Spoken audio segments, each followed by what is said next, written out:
Now we're up to the fun part, which is sticking on the slivers and the flowers and the bees and such to really finalise our design. So on the workbench we've of course got our grouted piece. This is the last bit we do to this whole piece. There's no more, should be no more cleaning, really no more grouting, all of that sort of stuff unless it's very, very minor. We need a pokey proddy tool just in case. You never know. We need our slivers, and I'll talk about what they look like and how to use those. We need this adhesive was recommended by Margot Anton when she did wonderful workshops in Australia, and I did the shag workshop with her, and this is where I got these ideas from. An amazing artist. So this one is good because it's ultra clear, dries clear, comes out white, we can see it, and then when it's done, it's clear. Brilliant. Very flexible, less likely to break our slivers, and that it's interior exterior, which means it will be water resistant, at least. And you need to read the instructions to see if it's water repellent. Two very different things. When we cut our slivers, we generally end up with, for main sorts, we end up with double pointed, looks like a feather, this one here. Then we have these ones where we cut off the crests of the waves, often used for fur and feathers, both these sort. We have the end bits which will have a blunt point. We don't want that in the flow of the mix, so but we still might use ends to put on the edges of various things or borders, so I don't worry about cutting the points off until I need. And then we have these random higgledy-piggledy ones which look terrific as well, and they come in all shapes and sizes depending on how you cut. I like a variety.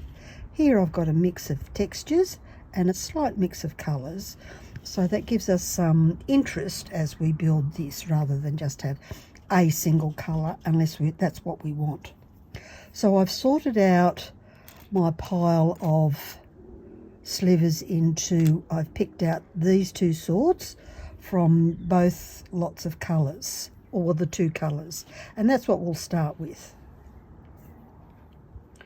Now my slivers are all tumbled, which means even this point can't cut me. So I can work with these and feel quite safe and secure. My little baggie with the hole and the glue, and I can just make a bed in here. So this is about having enough glue to fill up the channel. And I might need to squish some up there. That's very thin little channel there. But also to I'll put a couple of little ones in up the top here. Just bring it along. And I'm going to let it be 3D if it wants to be. But it's very hard because there's not a lot of space for the little guys to fit. That's why you need points on each end. Maximise the prettiness on the outside, but have enough space for lots of fillings. So you can see how that's going to look, and as they start to overlay each other, the colour will also deepen. So always thinking points, textured side up, and making sure that's poking into the glue. There'll be minor cleaning, but remember this glue does dry clear, so I'm actually filling this channel. It's just a small one. And we might want to pop in a couple of little pieces.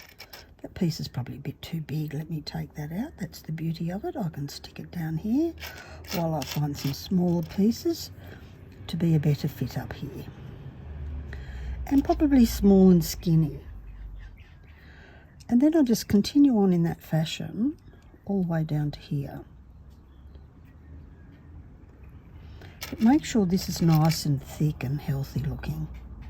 So I'm putting the thinnest end of this one down here. Let me change the curve around. So do place them rather than just go willy-nilly so that they look pretty. So it might be we want to aim for the smallest ones at the top until we get to the bigger ones. Poke that out that way. So I'll continue on till I get to here and then come back to you. Once you've done a little chunk, gently press them in and just reshape them in case they got nudged along the way.